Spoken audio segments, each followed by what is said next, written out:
quieres aumento si a ti te mantienen? Suena una loquera y eres de las personas más técnicas que conozco. Yo lo que hice fue escoger la quimio el viernes en la tarde para regresar a trabajar el lunes en la mañana. Tratamos de endulzar nuestra historia y tú tienes perfectamente clara la narrativa de lo que fue tu historia. No fue voluntario, fue un poco una decisión que me orillaron a tomar. Es también ese trabajo como de resetear tu identidad. Cuando las mujeres decidimos hacer una carrera profesional, como que lo hacemos muy inconscientemente. ¿Por qué tienes la autopercepción tan bien acomodada? O te ajustabas o te regresabas a tu casa. ¿Cómo ves el riesgo? ¿Se administra? ¿Se evita? Yo he trabajado mucho para lo que estoy aquí. No me voy a sentar a administrar restaurantes. Llegaste a Buena Banda, el podcast de las mejores mujeres de México. Presentado por Comex. ¿De qué color es Alejandra? Navajo. Es parte de un grupo de colores a los que Comex llama trama sagrada. Está vinculado a la energía, la armonía y el legado. Navajo es resiliencia, es dirección con identidad. Esta semana, en Buena Banda, Alejandra Martínez. Ella es una mujer STEM y General Motors lo celebra. Fundadora de B-Board Empowerment y consejera independiente. Ya saben que me llamo Blanca Juana Gómez Morera, pero quien no, se los recuerdo. Quien no me siga todavía en Instagram es Instagram, G de gato, M de mamá, y en LinkedIn es Blanca Juana. Y lo digo porque mi Instagram sirve sobre todo para promoción de Buena Banda, que es el espacio en el que están.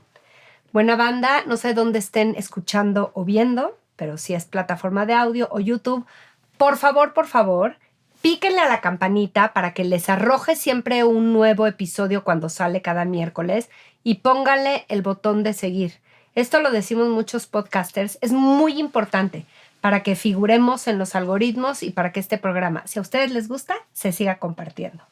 Ahora sí, bienvenida Ale Martínez Consejos. Así la grabé yo cuando la conocí por conveniencia, porque si alguien quiere saber todo sobre consejos algún día, estoy hablando consejos de administración, es con Ale, pero también otro tipo de consejos. Ale, muy bienvenida a Buena Banda. Gracias, Blanca, qué amable. Ahí te va la primera pregunta, porque tú tienes 3 etapas muy definidas. Fuiste ejecutiva, hoy ya eres una gran consagradaza, pero el tiempo que fuiste Godín, creo que hay muchas lecciones ahí para la audiencia. Luego, emprendedora, y ahora eres sobre todo consejera. ¿Qué consejera emprendedora? Porque tienes en torno a los consejos un emprendimiento, ¿no? Así es. Voy a empezar por el 2. ¿Después de cuántos años te hiciste emprendedora, te hiciste independiente? ¿Después de cuántos años de godinato? 18. 18 años. Habías estado en banca. Banca, los 2 bancos más grandes de México. Banamex y Bancomer, que se llamaba Bancomer, ¿no? En ese Antes. tiempo, sí. ¿Por qué decidiste independizarte? ¿Cómo fue esa coyuntura? No fue voluntario, fue un poco una decisión que me orillaron a tomar porque hubo movimientos organizacionales. Porque así son las empresas. Habíamos 3 áreas de riesgo: riesgo mercado, riesgo comercial, de todo lo que son créditos a empresas, y riesgo retail, que era el que yo soy experta. Ahora soy experta en más riesgos, pero en ese entonces era experta en riesgo retail. Y porque no sabía nadie en ese momento, pero por una decisión que los dueños del banco tomaron, consolidaron muchas áreas, y una de las que consolidaron fue riesgos. Y pusieron de jefe a una persona a la que yo en ese tiempo pues no le tenía mucho respeto, porque no era alguien a quien me gustaría reportarle, y entonces fui con el DGA, de hecho era el director general del grupo financiero, y le dije, pues por la decisión que tomaron yo me voy a ir, pero antes de irme quiero los seguros médicos de mis papás, la segubeca de mi hija, y que me liquides, aunque sea una decisión voluntaria. Y me dieron todo, me contrataron todavía por 6 meses más como asesora por fuera, y pues me fui, pero me pidieron no digas nada.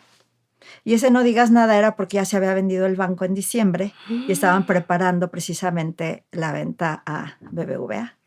Entonces, para mí fue una decisión muy difícil, porque yo así como tú dices, de Godín, esa palabra no existía. No existía. Pero haz de cuenta que como de Godín yo decía, yo aquí me voy a jubilar y voy a llegar hasta ser pues lo más que me permitan aquí dentro de esta organización, ¿no? Yo ya reportaba a un DGA, ¿no? Al director general del grupo financiero. Y entonces, pues decidí irme, y la verdad ya tenía yo un puesto afuera en Citi, en Fort Lauderdale. Ya me habíamos visto casa en Boca Ratón, ya estábamos por comprar el boleto de avión y el que era mi esposo me dijo, no me quiero ir. Y entonces dije, fue la primera o la segunda decisión consciente en mi vida que hice. Privilegié mi familia y dije, me voy a quedar en México. La expectativa del que era mi esposo era que me dedicara yo a administrar los restaurantes que teníamos, unas franquicias, y yo dije, inmediatamente que me lo propuso, le dije, mis papás trabajaban mucho para mi educación. El primer banco en el que trabajé, Banamex, me becó para ir a Stanford y yo he trabajado mucho para lo que estoy aquí. No me voy a sentar a administrar restaurantes. Entonces te concedo no irnos, pero nada de que me voy a dedicar a administrar restaurantes. No, pero esa era mi decisión, ni siquiera. Era su idea y le dije, Exacto. para nada. Y entonces me puse a hacer mi negocio de Advanced Analytics, Analyze, para todo el sector financiero y estuvo increíble. ¿Sigue vigente Analyze? No, lo cerré en el 24, en la pandemia. En el 22 decidí quedarme con los proyectos que tenía. Eran proyectos bien interesantes con dos empresas muy grandes, una financiera, Nissan Renault Finance México y Scotiabank.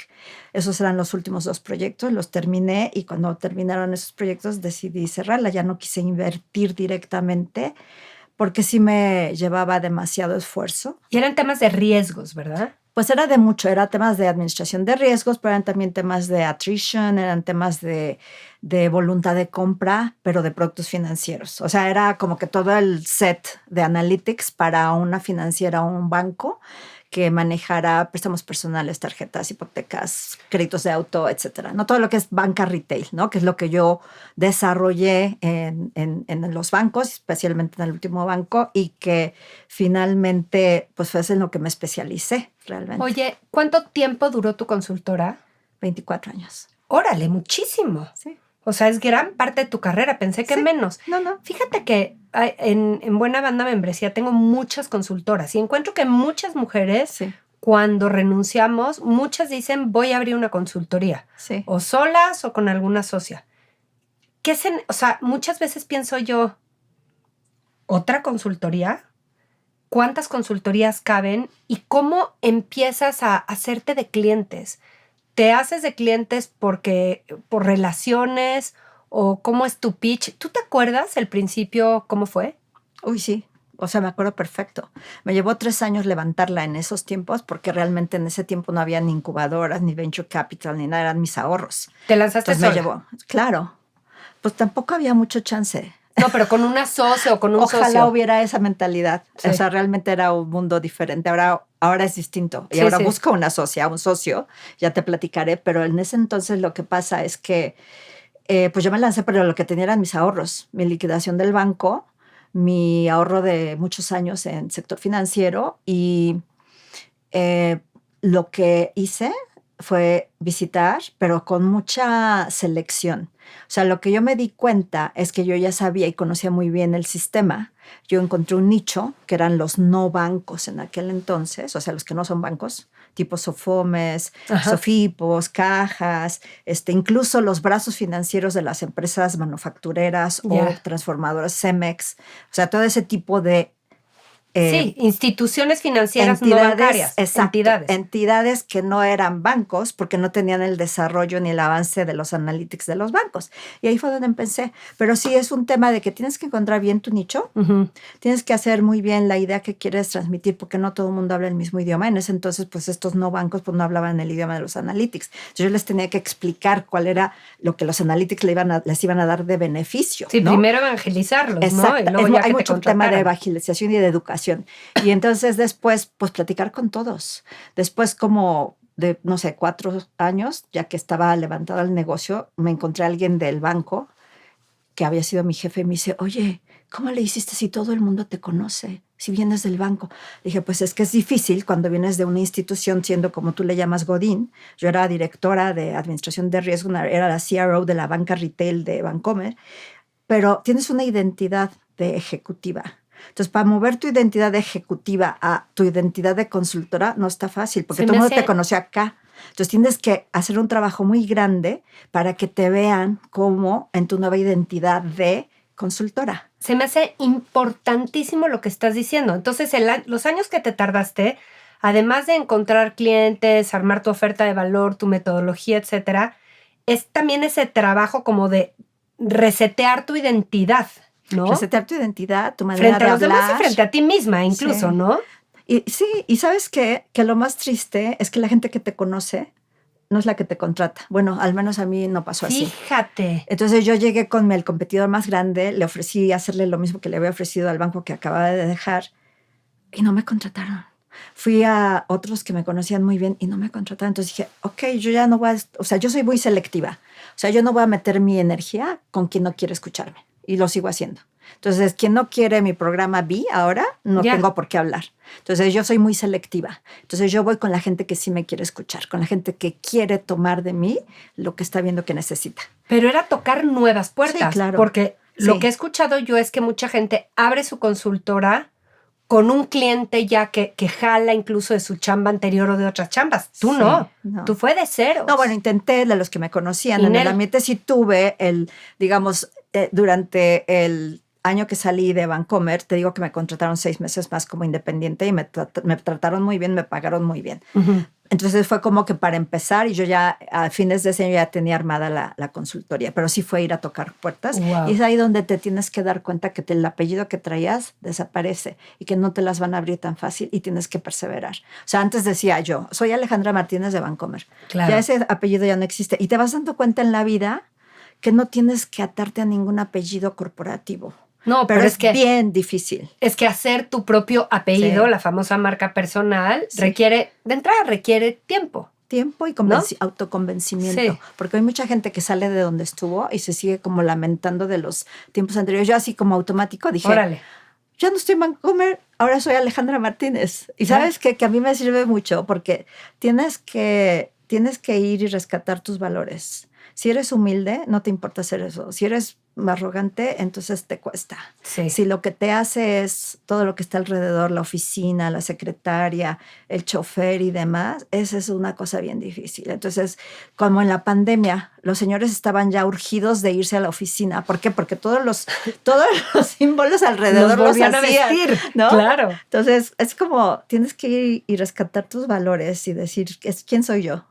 Entonces, no es fácil, porque habiendo tenido una carrera de 18 años con título, y aparte por el que peleé, no porque me llegó, o sea, porque era un ambiente bien difícil. Y ya te platicaré también, no solamente salí con mucha experiencia, mis ahorros, sino con un par de enfermedades difíciles. De desgaste. Ahorita y de vamos ahí. Life threatening, porque sí fueron life threatening. Entonces, pues sí, ¿no?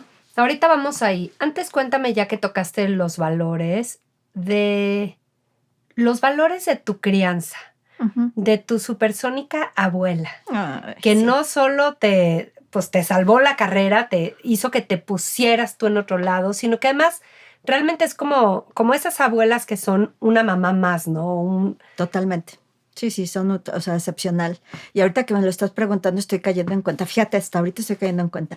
Uno de los valores que más yo recogí de esa época, de mi crianza con mis abuelos, fue el valor de humildad y el valor de justicia. Pero adivina cómo se llamaba mi abuelita. Justina. No. Y voy cayendo en cuenta ahorita. Nombre es destino. ¿Qué tal? ¿Qué tal? Yo siempre creo que siempre crecemos a nuestra... hacemos mérito a nuestro nombre. Sí, siempre lo he creído. Total.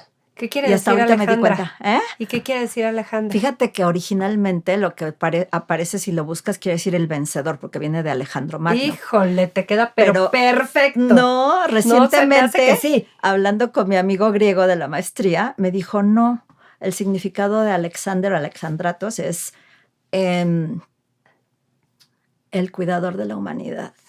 Ándale, tiene todo que ver con tu etapa actual. Exacto. ¡Ole! Entonces, a lo mejor era la vencedora antes, porque muchas batallas tienes que echarte para estar donde estaba, ¿no? Y para seguir, pues creo que ahora estoy cuidando a la humanidad. ¿Por qué a tu abuela le debes el arranque de tu carrera? Porque insistió con mi papá, que tampoco eran muy amigos. Mi papá era tu abuela era materna. Excepcional. Mi papá era excepcional, era un hombre hiperinteligente. Ajá. Él no estudió, creo que terminó a lo mejor los primeros años de la secundaria y luego tuvo que dedicarse a sostener a su familia.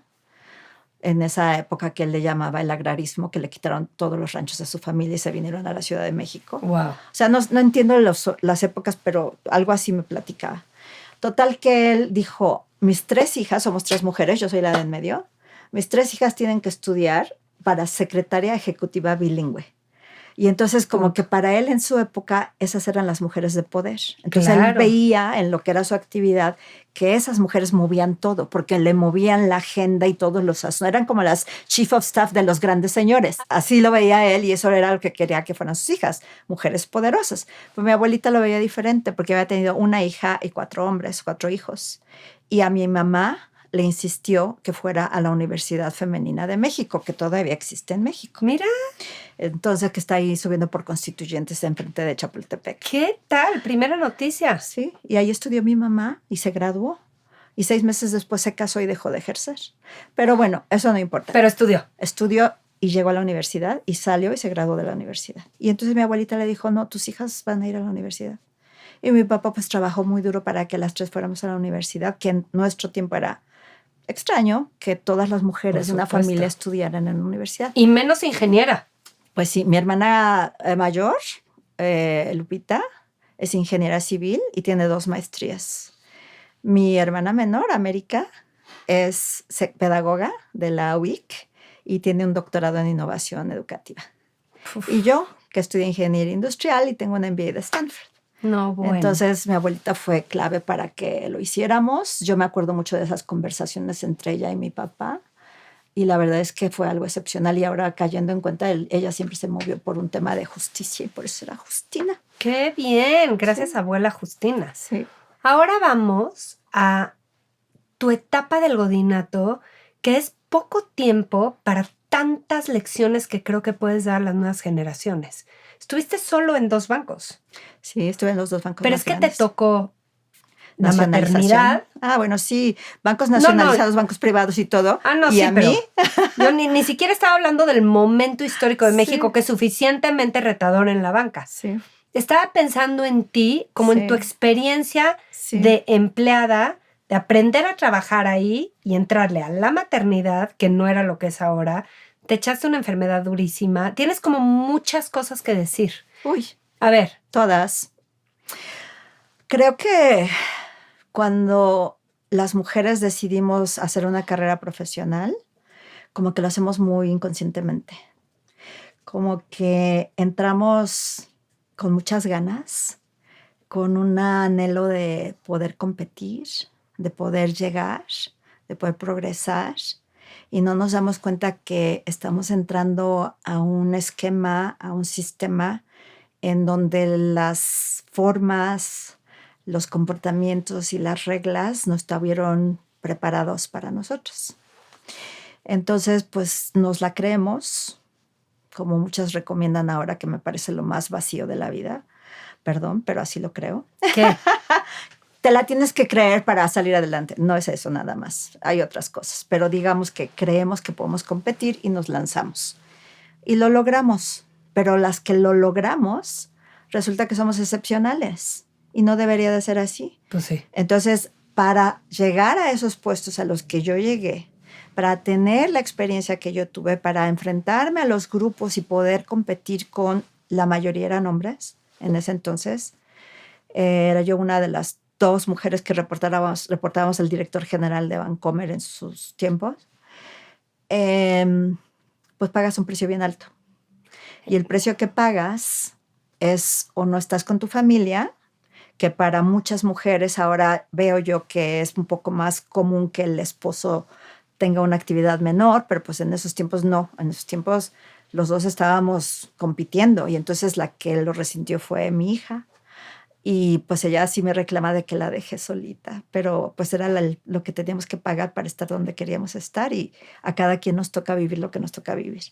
Eres muy honesta para decirlo, Ale, porque es más fácil, o no sé si más fácil, tratamos de endulzar nuestra historia y tú tienes perfectamente clara la narrativa de lo que fue tu historia, pero no la decoras. No. O sea, sí hay experiencias muy duras que tuviste que pasar, ¿no?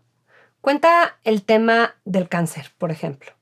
No puedo creer. Fue el año más difícil porque se juntaron muchas cosas. Se juntó una crisis económica en México muy fuerte y se juntó con el año de nacimiento de mi hija.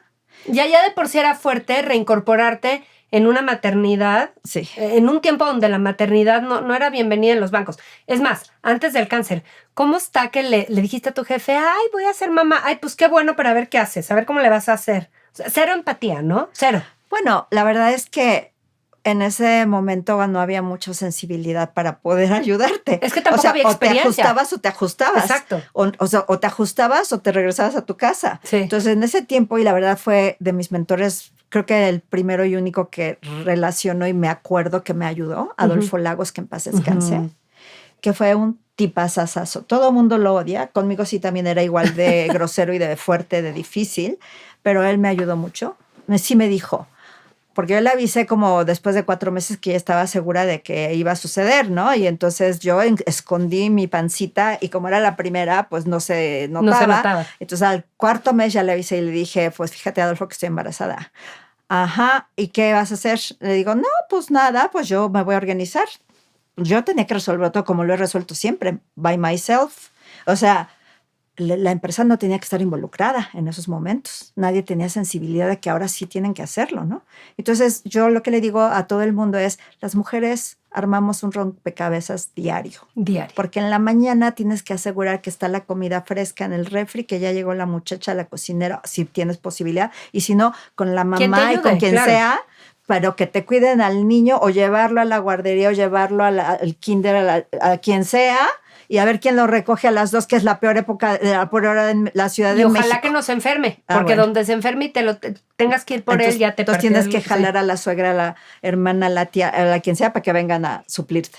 Pero todos los días hacemos rompecabezas y entonces nos creemos que nosotros tenemos que resolver el tema. A eso me refiero cuando las empresas no están preparadas para recibirnos. Totalmente. Están empezando a prepararse, pero lo que yo te platico a mí me da mucha tristeza de que lo sigo escuchando de mujeres más jóvenes ahora. Ah, sí, total. Y que tienen niños chicos en edad adolescente, etcétera, y que se tienen que armar sus rompecabezas diario y las empresas están, ay, pues yo hago la oferta y quien llegue. Pues ¿cómo que quien llegue si tenemos que resolver otras vidas primero, ¿no? Pero bueno, entonces tú estás, coincido total. No, sí, te contesto. 100% coincido Adolfo. contigo, pero entonces tú llegas. Sí. O sea, Adolfo te pone este tema, se te pone cañón, organizas tu rompecabezas, estás en ese pleno, la maternidad complicada, sí, y te enfermas de cáncer.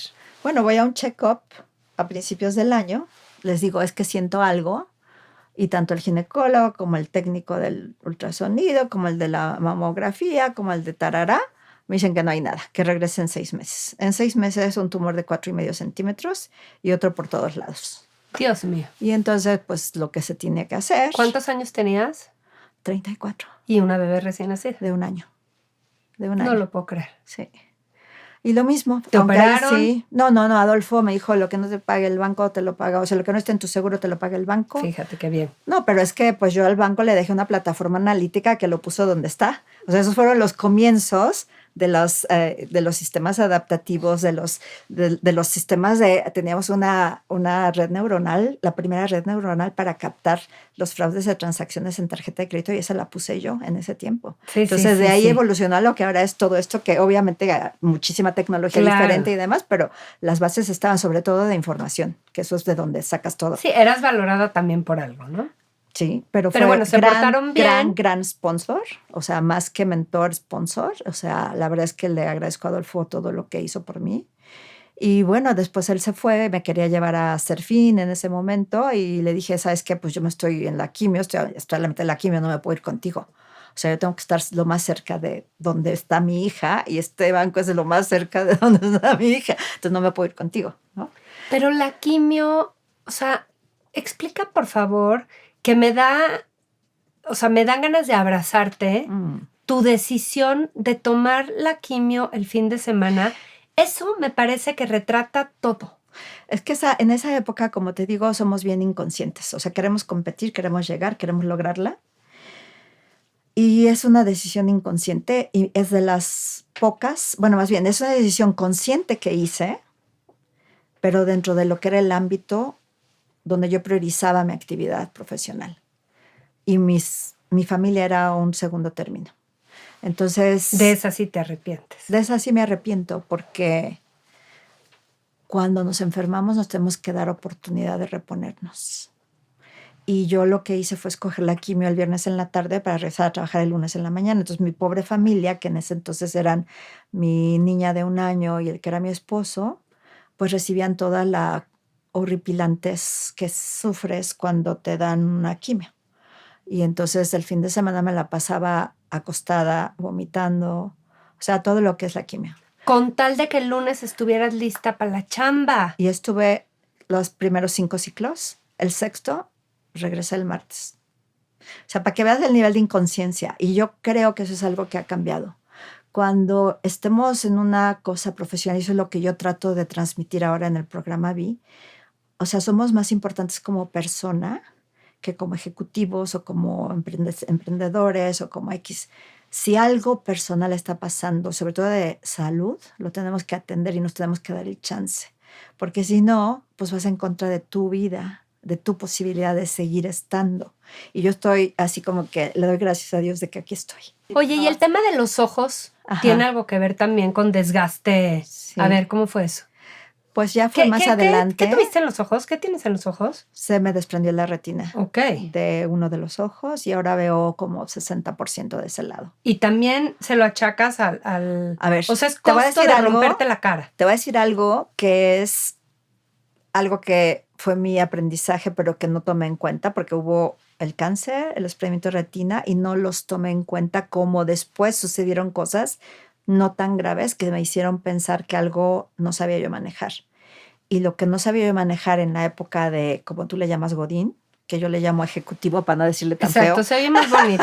En mi época de ejecutivo y después de mi época de consultor, una gran parte, yo no me daba cuenta que era incapaz de manejar las emociones. Y entonces me las tragaba. Porque imagínate la cantidad de negociaciones difíciles adentro y fuera de los bancos, en donde yo no sentía el miedo que estaba sintiendo, no dejaba sentirme el miedo, el enojo que estaba sintiendo, el resentimiento y todas esas emociones negativas y entonces me las tragaba. Ahora, te voy a hacer así como que un paréntesis. No toda mi vida en los bancos fue horrible. O sea, yo disfruté ser ejecutiva Obviamente. como nunca, porque aprendí muchísimo, porque desarrollé cosas que en México no existían, porque entregaba más allá de lo que se necesitaba. Cada puesto lo tenía yo por 2 años y me movía. ¿Por qué? Porque me aburría. Pero los bancos me fueron dando la oportunidad de irme moviendo y en los últimos 7 años pude hacer de la función de riesgos, no solo de riesgos, la llegué a hacer lo que era realmente el corazón de las decisiones de toda la banca de consumo, que era basarnos en las asignaciones de capital para los proyectos y la rentabilidad ajustada por riesgo que cada proyecto tenía. O sea, no es minimizar el riesgo, es cómo ganamos mercado, cómo agarramos las oportunidades, pero con una conciencia bien clara del riesgo que estamos llevando para tener la rentabilidad adecuada. No, obviamente eres estimulante. Oye, tu maestría. Tu sí. maestría se la debes otra vez al Godinato, a tu era ejecutiva, ¿no? Sí. ¿Te becó Banamex? Banamex me becó en A un programa Stanford. que tenía y ahí también fue un logro. Porque Y es lo mejor de tu vida haberte ido de maestría. Ay, no, eso fueron mis 2 años más. Fueron los años también difíciles. Ahí todavía era soltera, ¿no? Ya nos fuimos para atrás. Sí. No, pero tenía yo el novio que después fue mi esposo y me decían, ¿te vas a ir? Y yo, ¿cuál es la diferencia? Ajá. Claro que me voy a ir. O sea, que iba a desaprovechar esta oportunidad. Además, me aceptaron en una de las mejores escuelas del mundo. Sí, qué bárbaro. Y además apliqué solo a 2, a Berkeley y a Stanford. ¿Y por qué? Porque no me quería ir al frío. Pero qué bárbara, ¿eh? Yo te hubiera dicho, imagínate, yo te hubiera dicho, échate un abanico por si no. Mis compañeros de la carrera y que también trabajaban en el banco aplicaron como a 10. Y yo no tenía la beca. Ellos sí, porque trabajaban en banca corporativa. Yo trabajaba en banca internacional, que era más divertido. Y entonces cuando los veo que ellos les iban a dar beca, fui con Recursos Humanos. Le dije, oye, yo también soy como ellos. Yo también me recibí y me gradué de la Ibero. Y estoy yendo a una universidad. Ah, no, si te aceptan en una de las mejores, claro que te becamos. O sea, no lo creían. Yo, Alejandra, no te van a aceptar, ¿no? Y yo dije, no, sí me van a aceptar. Entonces apliqué a 2, me aceptaron en 2. Fui a ver los campuses, que la verdad era otra decisión. Estaba yo bien inconsciente de a dónde iba. O sea, yo no me imaginaba que era. En ese entonces no era de que analizabas la currícula de la escuela y veías y cuánto ganan los que salen, como es ahora que todo un research y aparte asesoría para que llegues, ¿no? No, allá era así como que, pues lo que yo entendía que era lo mejor y mucho Era por lo lo que mejor. yo veía que mis compañeros hombres hacían, ¿no? Y me becaron. Hasta Fíjate me qué pidieron solo maravilla. 2 años de regreso, yo les pedían 4. Fíjate. Sí, la verdad No, estuvo padre. mucho bueno te dio la vida ejecutiva, pero decías hace rato, no vemos lo que Hagamos. anulas, ¿no? ¿Por qué te enfermaste entonces de los ojos? O sea, ¿cómo relacionaste ese tema? Mira, en la parte somática pues sí hay mucha interpretación de por qué pasan las cosas. Sí. Y el cáncer es mucho resentimiento. Sí. Y el no ver pues es que no quieres ver algo que está pasando. ¡Órale! Si hay una marca que entiende cómo transformar, esa es Comex. Porque el color está en todo. En nuestras casas, en los cambios que vivimos, en las historias que construimos, en las ideas que imaginamos. Oigan, pero ya entraron al e-commerce de Comex. Está practiquísimo para renovar los espacios. Tiene disponibilidad 24/7, con lo cual puedes comprar a la hora que sea donde estés y va a llegar lo que compres a la puerta de tu casa. Comex.com.mx respeta tu propio ritmo para darle color a tu vida. Qué alegría tener a Comex, esta marca que tanto nos inspira al equipo de Buena Banda y a todos los mexicanos. Gracias Comex por visibilizar los nuevos liderazgos de las mejores mujeres de México. ¿Tú crees en tu valor? Sí. ¿O tú sabes tu valor? Sí. ¿Por qué tienes la autopercepción tan bien acomodada? Y parece que la tuviste siempre. Fíjate que yo creo que tiene que ver mucho cómo te educan. Y creo que viene también de mi abuelita y de mi papá. Mi papá siempre quiso que fuéramos independientes en todos los aspectos. Él era mucho más grande que mi mamá cuando se casó. Y entonces tenía la inseguridad de cuando él iba a dejar de existir y no quería dejarnos mal paradas. Entonces siempre fue una situación de, ustedes tienen que ser independientes económicamente. Y así fue como crecimos. Y cuando yo veía el manejo que se daba en la casa de mis abuelos con los primos, la mayoría hombres, nosotros éramos 3 de 5 mujeres, pues yo era igual que mis primos y yo podía hacer lo mismo que mis primos. Entonces ese mensaje de tú eres capaz de hacer lo que tú quieras hacer y ese ganas de mi hermana de estudiar ingeniería civil porque teníamos un tío ingeniero civil militar. O sea, yo dije, es que yo también quiero ser ingeniera, pero sin nada de hay que hacer un ingeniero. O sea, yo quiero ser ingeniero y en la fila de la Ibero, cuando me estaba yo inscribiendo, decidí industrial en vez de electrónica. ¿Por qué? Porque industrial me daba más posibilidades. Entonces, como que siempre fue buscar todas esas decisiones que me abrían el mundo, ¿no? Pero la seguridad viene de ahí. Cuando vas creciendo y vas entrando a estos mundos corporativos o profesionales, te vas dando cuenta que ellos son los que te ponen las trabas y te vas dando cuenta que te vas generando inseguridad. O sea, la porque autopercepción. Tú no la tienes. Tú no la tienes. Tú no llegas ahí teniéndola. Y eso yo lo que les digo a las visas, se llaman las que pasan por el programa VI, es lo que les digo. Los obstáculos no los conocemos cuando entramos. Nos los van haciendo evidentes cuando queremos progresar. Porque ahora que dices, yo siempre he pedido, porque siempre he pedido lo que yo me merezco. Uh-huh. Y ese pedir, por ejemplo, me decían, algún jefe en el banco me dijo, ¿y tú por qué quieres aumento si a ti te mantienen? Y yo le decía, yo hago mucho y hasta más que mis pares, entonces me tienes que dar aumento igual al de mis pares. Y claro que lo conseguía. Pero es un tema de ver tu valor. Sí. Y de saber tu valor o realmente evaluar tu valor.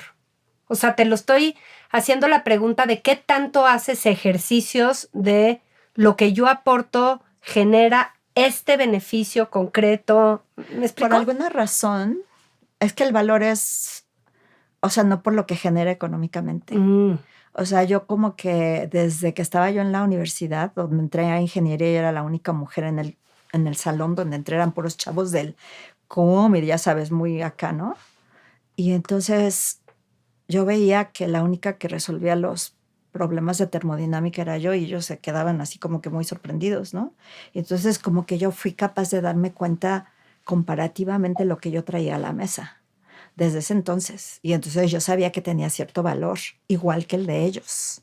Entonces no es que yo le diga, es que a Bancomer le ahorré miles de millones de pesos por la plataforma que teníamos, que en vez de crecer, lo que hicimos fue minimizar la pérdida después de esta crisis o durante la crisis, sino fue, yo estoy haciendo algo que verdaderamente es innovador y lo íbamos a usar para crecer y llegó la crisis y lo usamos para optimizar las pérdidas, es decir, para reducir las pérdidas. Entonces es más como que mira lo que yo estoy haciendo, que no es lo que te ahorre o lo que te da, sino es que esto es una cosa innovadora, que es una construcción de cultura, es una construcción de saber hacer, no es te voy a implementar un modelo estadístico y una plataforma adaptativa.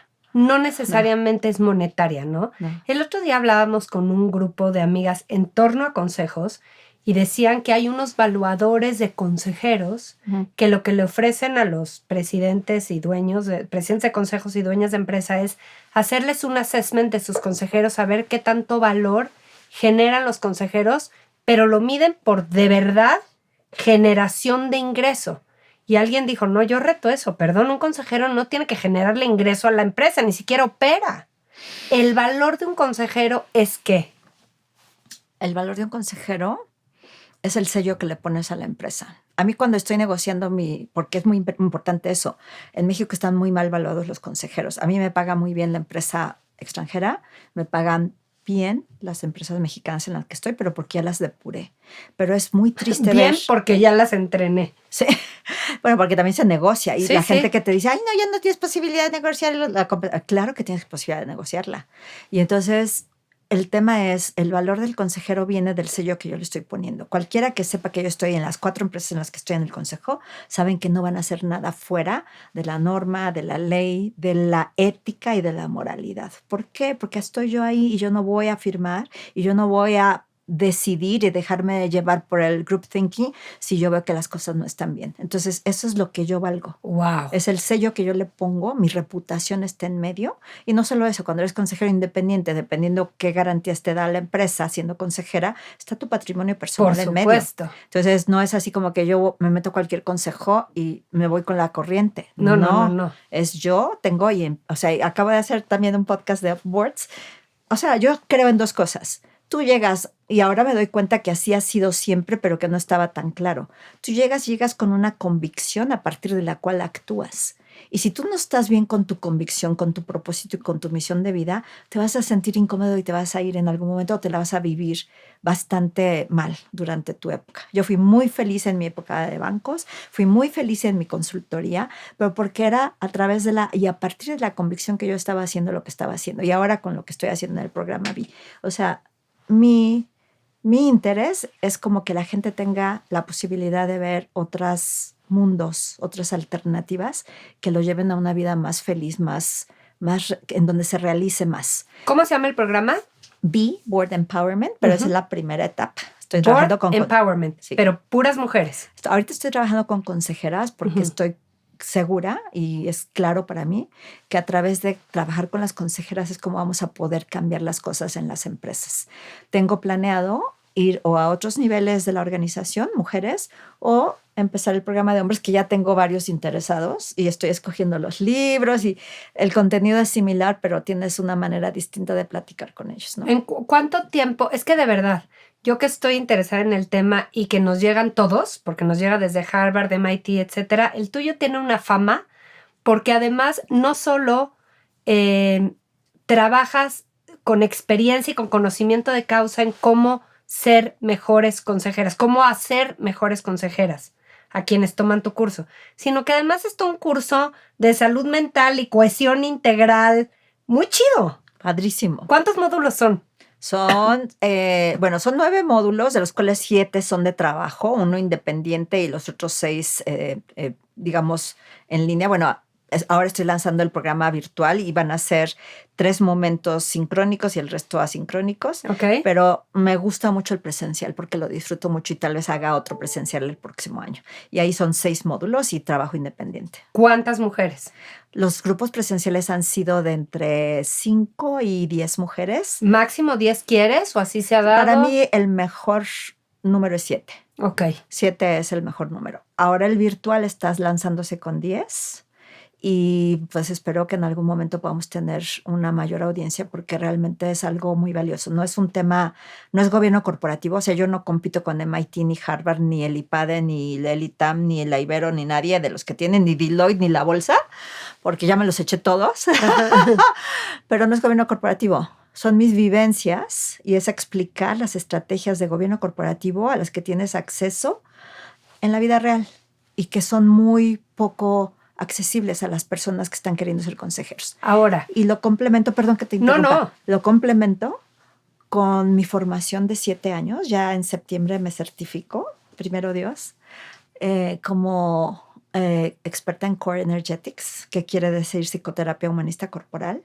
Y viendo mis dos mundos, los estoy juntando, los estoy uniendo para tener lo mejor de experiencia vivencial de mi trabajo de muchos años como profesional, pero también todas estas experiencias y prácticas corporales que a mí me ayudaron los últimos años, los últimos tal vez 14, 15 años, para desarrollar mejor mi trabajo y tener una salud, porque no es solo mental, sino también física y emocional, porque está todo conectado. La parte física, la mental, la emocional y la espiritual, mejor que lo que tuve en mis primeros 18 años de ejecutiva. Entonces, cuidadora de la humanidad, ¿viste? Ahora, ¿quién debe meterse a tus cursos de Vi? Pueden ser personas interesadas en ser consejeras. Yo les pido 2 cosas. Que hayan estado en contacto con un consejo que puede ser consejera. Tengo muchas abogadas que siempre en un consejo la secretaria es abogada, siempre, y es mujer. Uh-huh. O sea, la mujer primera que llegó al consejo fue la secretaria. No abre secretaria la boca y está en las actas, pero exacto, siempre está ahí. Pero siempre hay una abogada secretaria. Total. ¿no? O prosecretaria porque hacen la chamba del secretario. ¿no? Exacto. Entonces, exacto. Al final del día, como nos sucede a todas. Entonces, puedes estar en un comité. Por ejemplo, tengo muchas participantes o ya certificadas que finalmente fueron al comité de inclusión, al comité de innovación, pero son comités que apoyan al consejo. Ya saben qué tienen que hacer para convencer al consejo, pero tienen que tener algo más. O sea, tienen que haber abonado de alguna manera a su desarrollo personal. Entonces puede ser o terapia normal, psicoterapia, o coaching, porque también el coaching le meten mucho, los coaches que cobran un dineral le meten mucho de también desarrollo humano o personal en su forma. O me llegan gente que viene que de la cábala, que del enneagrama, que del no sé qué, hasta del psicodélicos, ¿no? De todo. Es que no puedo de risa. Suena una loquera y eres de las personas más técnicas que conozco, por otro lado. Sí. O sea, porque también tu foco es por qué las mujeres tenemos que contribuir o cómo las mujeres contribuimos en la economía nacional. Exacto. O sea, es muy concreto y no son rollos. Y sin embargo, tu oferta es el estar bien como personas. Es que somos obviamente personas, me muero de ganas ya. Yo ya estoy apuntada a ya sabes. No, lo que pasa es que somos personas integrales, sí, pero nos educan, al menos en general, no todo el mundo, pero en general nos educan a que trabajamos o tenemos una vida personal. Y no es cierto, somos la misma persona. Lo que pasa es que acá yo les digo, es que me tengo que disfrazar para ir a trabajar. Claro. Y acá soy yo. Y entonces mis mundos, acá eran muchos hombres y yo, o pocas mujeres, y acá eran puras mujeres y 2 que 3 hombres. Sí, entonces yo dije, es que aquí está algo, o sea, yo vine a este mundo a hacer algo aquí. O sea, como que yo dije, y yo entro a un cuarto y de inmediato ya sé cuántos hombres son, qué porcentaje hay de hombres y qué porcentaje de mujeres. O sea, es que para mí como que se me aparecen esas cosas. Sí, ¿no? sí. Y entonces, y la energía lo mismo. Cuando entré a este último grupo en el que me voy a terminar certificando de Core Energetics, entrando sentí la energía así masculina porque hay un porcentaje muy alto de hombres que es maravilloso. Los hombres ya se están preocupando por su desarrollo humano. Bendito. Y me decían, ¿y de veras lo sientes? Y le dije, pero claro, es una energía completamente diferente de cuando entro a una sala de consejo. Claro. O sea, es muy distinto lo que estás sintiendo cuando entras a tu grupo de desarrollo, que hay un montón de hombres, un montón, 30%, ¿eh? Ajá. Y acá, que eres el 20% de mujeres, ¿no? Sí, entonces, y es muy notorio para mí. Entonces, yo estoy segura que yo llegué aquí para hacer algo relacionado con género. Entonces, eso es lo que yo veo, que somos personas integrales y nos piden tener una máscara o un disfraz de este lado, y acá podemos ser diferente. Pero somos como que 2 cosas. Y yo al principio, como que no quería hablar de esto acá, porque te estigmatizan, te etiquetan. Eso está muy soft. Y entonces ahora ya a mí me parece completamente transparente que soy una persona integral y así como abono a mis cosas técnicas y me preparo para los consejos y tengo que hacer un montón de trabajo previo a los consejos y a los comités, no solamente llamadas con el management, con mis colegas, etcétera, sino tengo que prepararme, leer, estar actualizada, aprender, ir a cursos de AI, o sea, hay unos cursos maravillosos de AI, luego te platico, pero al final del día estar al día de los temas de consejo, pero también tengo que abonar acá, porque las cosas que estoy sintiendo las siento de los dos lados y tengo que yo cuidar, empezando por mi imagen, mi identidad en estos ambientes, pero también mi salud física y emocional. Totalmente. Y eso es lo que yo trato de transmitirles. A cada una nos toca, cuando nos toca, a cada uno nos llega. O sea, de los grupos de BI, o sea, hay muchas que le captan así, hay otras que se clavan, que padrísimo, pero hay otras que pues lo ven superficial porque están en una época de su vida en donde todavía tienen que estar en el full-time job porque jale. tienen que aportar. Y entonces, exacto, pero ya tienen las bases y sobre todo una me decía, ay, yo no sabía que existía esto de la experiencia somática. Le digo, bueno, ahora ya lo sabes y te llegará cuando te tenga que llegar. Totalmente. O hay gente que me dice, yo no quiero sentir, en los grupos, yo no quiero sentir. Le dije, no te preocupes, tú quédate ahí sentadita, observa y te va a llegar cuando te vaya a llegar. Cada quien lo toma al nivel y a la profundidad que quiera. Esto no es magia negra, esto es, somos humanos y como humanos tenemos nuestra parte intelectual súper padre, pero luego la tenemos desconectada de la parte emocional y entonces ahí es donde llegan las somatizaciones de emociones que no sentimos y entonces el tema es, eres persona completa por acá y por acá, eres una sola cosa. Estás en una parte en que quieres llevar BI a otro lado, o sea, otra vez como este emprendimiento. Hasta quieres un socio, o sea que échate el pitch, en una de esas te sale, gracias a este episodio. ¿Qué es lo que necesitas y por qué quieres un socio? ¿Hacia dónde la quieres llevar? Creo que el tema no es solo consejeras mujeres, el tema es universal. Okay. Me doy cuenta, por ejemplo, con mis compañeras de la maestría, les platico lo que hago y me dicen, ojalá hubiera algo acá, ¿sí? Porque sentimos y experimentamos lo mismo que nos estás platicando. Pero es para hombres, es para gerentes, es para directivas, es para analistas, o sea, es para todo el mundo. Y quiero ir poco a poco. Entonces tengo como 3 posibilidades de crecimiento, u organizacional, en diferentes niveles, mujeres, organización, u hombres, que es paralelo, o geográfico, que ahorita con el virtual ya tengo 40% de personas que no viven en la Ciudad de México y eso me da muchísimo gusto. Y además, con la inteligencia artificial, aunque yo lo haga en inglés o en español, lo puedo traducir a ¿qué te gusta? Filipino y ¿Y por chino. ¿por qué necesitas un socio? Porque yo tengo cierta expertise, lo que te platico, pero por ejemplo yo no estoy estoy metida en el mundo de Venture Capital como parte de consejos que tienen inversionistas, pero también como inversionista. Uh-huh. Pero yo no sabría cómo hacerle para vender un proyecto así en el nuevo mundo de las inversiones de Venture Capital, que se necesita. Ya. O sea, necesito a alguien que sea muy experto en Venture Capital y me ayude a venderlo, pero también necesito un socio operador que me cache todo lo que se me ocurre. Yeah. Y me ha sido muy difícil. Y sí, una de las cosas que aprendí en mi negocio anterior es busqué de muchas maneras un socia, y creo que una cierta arrogancia no me permitió integrar a nadie. Y creo que ya lo aprendí. Mira. Y entonces el tema es, yo sé lo que sé hacer, pero necesito a alguien más que sepa operar. Y que te ayude a, como a implementar todo eso. Que cache todo lo que es la maravillosa cosa que se me ocurre y que a lo mejor aporte a la ciudad porque sepa cachar y que lo opere. Porque finalmente necesitas un muy buen operador. Y yo lo que veo, por ejemplo, las empresas, las startups o las scale-ups en las que estoy en el consejo, tienen un muy buen CEO, que se imagina las cosas, pero alguien que cacha y que desarrolla. Claro. Y tienen alguien que como que hace el blend de todo y sabe cuidar al talento. Que eso es a lo mejor a mí algo que me falta. Entonces necesito cualquiera de esas 3 especialidades y conseguir lo demás. O sea, realmente yo sí la ambición que tengo es que esto sea una cosa que llegue a muchas personas para su beneficio. Es el impacto, ¿no? Y entonces también el impacto a vender la empresa. Hoy es B2C, ¿no? Es a personas concretas. Exacto. Pero también me he acercado de lo que llevo de historia de 6 grupos presenciales y 1 virtual. Tal vez ha habido, pues no sé, un 15% de mujeres a las que les ha apoyado su empresa. Ok, qué bien. Sí, o sea que sí están muy adelantados en eso. Es un plan de carrera alternativo para las mujeres que ya llegaron a su tope y que ahora necesitan crecer, digamos, transversalmente, porque finalmente pueden ser consejeras de otras empresas y estar contentas donde están, ¿no? Y eso le suma a la empresa que te tiene, ¿no? El buen dinero, una forma consciente de usar y cuidar lo que ganas. Presentado por GBM. tienes distribuido tu portafolio de inversión? ¿Cómo es? ¿Con qué tanta conciencia? Estoy segura que está muy bien planeado. Sí, más o menos. Siempre hay oportunidad de optimizar.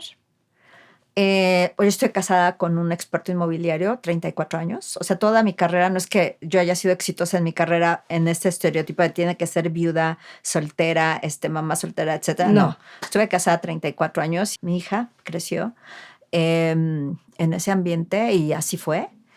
Entonces tengo muchas inversiones en proyectos inmobiliarios que él me invitaba. En la pandemia, pues lo que pasó y se alargaron más de la cuenta. Entonces sigo invertida ahí. Algunos salen bien, algunos salen mal. Pero al final del día, creo que hay que hacer inversiones interesantes, concretas. Invierto mucho en mi proyecto porque ahora soy la única que aporta. Entonces eso es lo que lleva mi mayor inversión, los proyectos inmobiliarios que tengo y lo que son mis ahorros de tantos años de trabajo, pues los tengo con asesores financieros en mercado de valores, mercado de deuda. Muy importante y creo que es muy bueno que consideremos fondos como el de Ana Raptis de Amplifica. Creo que la tesis de invertir en mujeres o en emprendimientos de mujeres o emprendimientos que atienden lo que las mujeres necesitan es muy importante. ¿Tienes dinero metido en venture de ese tipo? Sí, en 2 fondos, en Amplifica y en Portfolio, que es otro fondo similar en Palo Alto. A partir de los fondos, no en emprendimientos directos. No. Eso fue lo que decidí cuando cerré mi empresa. Ya no voy a invertir directo en una empresa, voy a invertir en fondos. Perfecto. Y eso creo que te da más, pues te disminuye el riesgo. Y bueno, al final del día, pues lo que te recomiendan los inversionistas, ¿no? O sea, private equity, los asesores financieros, el private equity, en países emergentes que le llaman a India y esas cosas, que a mí India no me parece emergente. Pero bueno, o sea, ese tipo de cosas. Pero lo que yo me doy cuenta es que ahora hay una variedad de potenciales inversiones que hace muchos años no había. Entonces, cuando me dices es que estás corriendo más riesgo, es que antes no había chance. Es que antes había el pagaré y el quién sabe qué, ¿no? Y los fondos de los bancos y las notas de los bancos. Y entonces dices, no, es que ahora hay mucha más variedad. Entonces hay que saber en dónde pones tu nivel de tolerancia al riesgo y divertirte haciendo, porque ya habiendo trabajado tantos años, me encanta lo que hago, pero también me gustaría que en algún momento eso me diera para que no me preocupara de nada.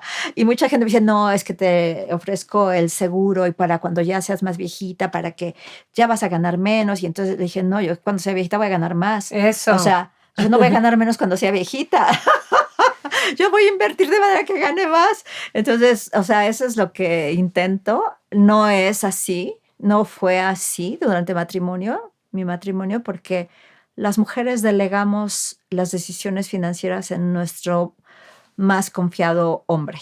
Cuando yo le pregunté a mi hija, oye, ¿te tienes que meter a estudiar esto? Ay, no, eso es para mi novio o para mí. Yo voy a hacer otra cosa, él que se dedique a eso. Le dije, no, tú no puedes delegar las decisiones de inversión en ningún hombre. Pero fíjate, tú estando en banca, siendo ingeniera, sí, la delegabas. Claro. En un inicio. Claro. Y entonces mucho de mi preparación para el divorcio fue, o la separación fue hacerme cargo de las decisiones. Y no fue fácil. No, claro que no. Después de haberlo delegado tantos años. Claro que no. Sí. Pero lo tenemos que hacer. 100%. Es una tarea nuestra. 100%. Sí. El buen dinero. Presentado por GBM. Dime, tú, siendo una mujer de riesgos, ¿cuál es como tu gran teoría del riesgo en la vida? ¿Cómo ves el riesgo? ¿Se administra? ¿Se evita? Creo que es imaginarte tu entorno futuro y qué es lo que lo puede desviar. O sea, creo que el tema es qué quieres en el futuro y qué es lo que puede amenazar ese futuro. Y entonces es riesgo en todos los aspectos, ¿no? O sea, no es un riesgo de... Pero es que vivimos en riesgo. Ah, claro. Bueno, estamos en esta ciudad y bueno, sal a la calle y estás amenazado por 1000 riesgos. Entonces es como que la capacidad de hasta dónde lo toleras y hasta dónde, o sea, tienes que definir, o sea, por ejemplo, a mí una vez me dijeron, oye, vete, cuando Bancomer tenía de inversionista Bank of Montreal, y me ofrecieron irme a Canadá, a Toronto, y yo así como que volteaba y decía, híjole, yo necesito caos. Aquí está todo muy limpio y los camiones llegan a tiempo. Yo necesito un poquito de caos. Entonces, el tema de cómo tú te sientes en ese ambiente, evaluar hasta dónde tolera. Por ejemplo, Nueva York es bien agresivo. Hay mucho riesgo, mucha competencia. Entonces, tú tienes que decidir en dónde quieres estar y dónde quieres actuar. ¿Dónde está tu tolerancia? Si te quieres ir a vivir a Vallarta o a algún lado y así, o quieres seguir en el Ajo, ¿y dónde el Ajo? Y entonces ver ese panorama de riesgo y decidir, yo me siento bien aquí y yo quiero asumir estos riesgos, que mi futuro lo quiero así, y entonces puedo pensar en riesgos financieros, pero también en riesgos de salud, también en riesgos de comunidad. O sea, luego acá con toda esta tecnología estamos todos bien solos. Entonces, ¿con quién empiezo a hacer relación que necesite yo por mí y por los otros? Porque si te quedas solo en este momento y nada más estás en el celular, o sea, esa parte de comunidad que tanto nos dice el Ikigai, los japoneses y todo esto, es real. Entonces, ¿cómo empiezas a darte cuenta de lo que tú quieres en tu futuro y cómo empiezas a invertir y a sembrar para que tu futuro sea el que quieres y que lo está amenazando? Yo así es como veo el riesgo. Ahora, como que no hay que eliminar los riesgos. Ay, no. Es que nunca, o sea, por ejemplo, hablaba yo en otra entrevista de la ciberseguridad. Si quieres que seas cero riesgo de ciberseguridad, pues te vas a gastar lo que tiene la empresa ahorita y en sus próximos 100 años. Tienes que poner un nivel de tolerancia máximo del riesgo y hacer las inversiones que te dejen tranquilo para el resto. Nunca puedes vivir en riesgo cero. No, y lo administras, ¿no? Y hasta jugo se le puede sacar luego al riesgo. Totalmente, pero sobre todo si tienes que decir a dónde quiero estar, o sea, en qué nivel de riesgo asumo para poder seguir. Pero también es el beneficio, o sea, es lo que te digo, yo convierto eso del riesgo a, la verdad es que, ¿qué beneficio tengo corriendo este riesgo? O sea, voy a ir a ver a los pingüinos en la Antártica, pues a lo mejor ahorita no, porque puede que el hantavirus no sea tan buena onda, ¿no? Entonces, así como que tienes que medir a dónde quieres, ¿no? O sea, ¿qué quieres hacer, no? Es como que un balance y además es dinámico. O sea, no es así como que ya defino mi esquema de riesgo y ahí me voy, no. O sea, las cosas en este mundo especialmente que estamos viviendo, las cosas van cambiando y entonces tienes que ver qué beneficio tengo para el futuro que quiero y qué son los riesgos que tengo que atenuar, que quiero correr, que puedo hacer. Por ejemplo, las inversiones que mencionabas financieras, pues es que hay más opciones, pues yo lo quiero correr o no lo quiero correr, qué beneficio me da. Puedo perderlo hasta cierto nivel, pero también puedo ganar hasta cierto nivel. Entonces, ir definiendo tu tolerancia al riesgo en todos los aspectos. Y con eso te voy a hacer esta pregunta. Aunque obviamente cada decisión es personalísima, quien hoy quiere correr el riesgo de ser ejecutiva, como tú fuiste, y está dándose cates con un sistema que no fue hecho para las mujeres, que ha mejorado, pero que sigue necesitando demasiados hacks, ¿qué le dirías hoy a esa persona que toma esa decisión de ser ejecutiva y correr ese riesgo? Bueno, primero que tiene que como que rascar un poquito. Hay necesidades externas, porque cuando eres ejecutiva eres relativamente joven, o la mayoría, ¿no? O sea, cuando tienes una carrera ejecutiva larga ya como que estás demasiado adentro, pero a todas les diría que se pregunten en cualquier etapa que estén. O sea, rascar un poquito y decir, o sea, ¿qué es realmente lo que yo quiero hacer en mi vida y cuáles son los valores a los que no voy a faltar? Y si esos valores los estoy viviendo cada día, ¿no?